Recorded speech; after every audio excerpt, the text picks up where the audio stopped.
Good evening friends, मैं doctor Sanju Dangi, SSD pet clinic Mandideep. Friends, आज मैं एक नया टॉपिक लेकर आया हूं, जो कि है गाय में ऑपरेशन करके किस तरह से बच्चे को बाहर निकाला जाए और क्या क्या कंडीशंस होती हैं जिसमें हमें ऑपरेशन करके ही निकालने की ज़रूरत पड़ती है।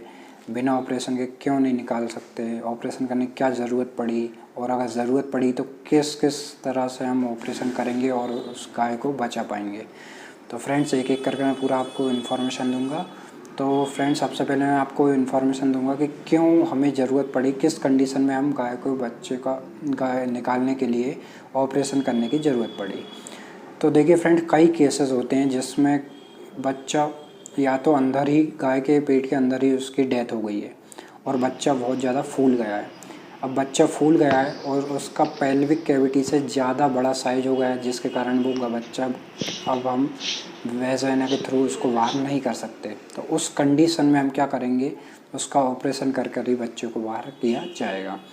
एक कंडीशन ये होती है। दूसरी होती है कि अगर गाय का हिप जो होता है, पिछला पोर्शन जो होती है, हिप बोन होती है, उसमें फ्रैक्चर है और वो एकदम से दब गई है अंदर से और उसमें पेल्विक कैविटी में बिल्कुल गैप बचा ही नहीं है, जिसके कारण हम उसको आसानी से, जिसको जहाँ से बच्चा निकलता है वहाँ का गैप बिल्कुल नहीं बचा होता है। अब और कोई ऑप्शन ही नहीं बचा हमारे पास, जो बोन है वो एकदम चिपक गई है।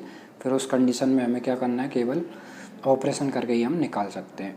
तीसरा केस होता है कि अगर हमारी जो गाय है, बहुत लोगों से हमने निकलवा लिया, अंदर उसके हाथ डलवा रहे हैं, उसके बाद भी उसका अगर जो बच्चादानी का मुंह है प्रॉपर तरीके से नहीं खोला है, हमने दवाइयाँ भी दे ली बच्चादानी मुंह खोलने के लिए, फिर भी मुंह नहीं खोल रहा है, सर्विक्स ओपन नहीं हो पा रहा है, उस कंडीशन में भी हमें ऑपरेशन करने की ज़रूरत पड़ती है। तो फ्रेंड्स, फिर ऑपरेशन करने के लिए किस तरह ऑपरेशन किया जाता है उसका मैं इन्फॉर्मेशन दूंगा। तो हम क्या करते हैं, सबसे पहले गाय को जो है उसके दो तरीके से हम बच्चा को बाहर निकाल सकते हैं ऑपरेशन कर कर। एक तो जो रहता है, जिसे हम बोलते हैं फ्लैंक मेथड रहती है, जो एक तिरकुट होता टाइप का बना होता है पेट के पास में, उसको फ्लैंक बोलते हैं। तो वहाँ पे इंसिजन देकर निकालते हैं। दूसरा रहता है कि गाय के पेट के नीचे का पोर्शन होता है, वहाँ पे जो थन रहते हैं अडर, वहाँ पे इंसिजन देके वहाँ से निकाल सकते हैं।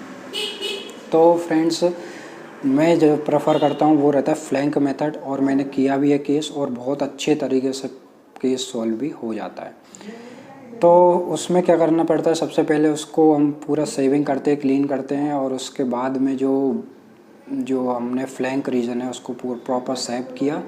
उसके बाद में वहाँ पे हमें लोकल एनेस्थेसिया देना पड़ता है, उस जगह को शून्य करना पड़ता है।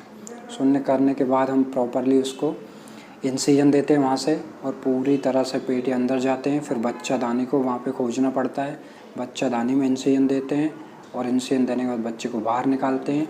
फिर उसको पूरी तरह से बच्चादानी की सफाई करते हैं, और फिर उसको प्रॉपर तरीके से सूचर कर दिया जाता है, सिल दिया जाता है। और ऐसे ही पहले हम बच्चादानी सिलेंगे, फिर ऊपर पूरी मसल्स और लेयर्स एक के बाद एक सिलते जाएंगे, और फिर ऊपर जो है स्किन को हम सिल लेते हैं। इस तरह कंप्लीट पूरी प्रोसेस हो जाती है। उसके बाद 5 दिन तक उसको कंटिन्यू ड्रिप दी जाती है और मॉनिटरिंग पे रखा जाता है, और फिर उसको 5 दिन कंटिन्यू एंटीबायोटिक्स दी जाती है, पेन किलर्स दिए जाते हैं, मल्टीविटामिन्स दिया जाता है, और एक पर्टिकुलर स्पेसिफिक डाइट दी जाती है, और जो रहता है उसका कंटिन्यू ड्रेसिंग करते हैं। और फिर कम से कम 15 से 20 दिन के बाद में उसका प्रॉपर हीलिंग हमें लगने लगती है। तो फिर उनके सूचर, स्किन के जो सूचर रहते हैं उसको कट कर देते हैं, और गौ माता पूरी तरह से एकदम स्वस्थ हो जाती है। मैंने प्रॉपरली ये केस किया है, और इस वीडियो में आपको मैंने प्रॉपरली उसको करते हुए भी दिखाया है, और बहुत ही शानदार उसका रिजल्ट भी रहा है फ्रेंड्स।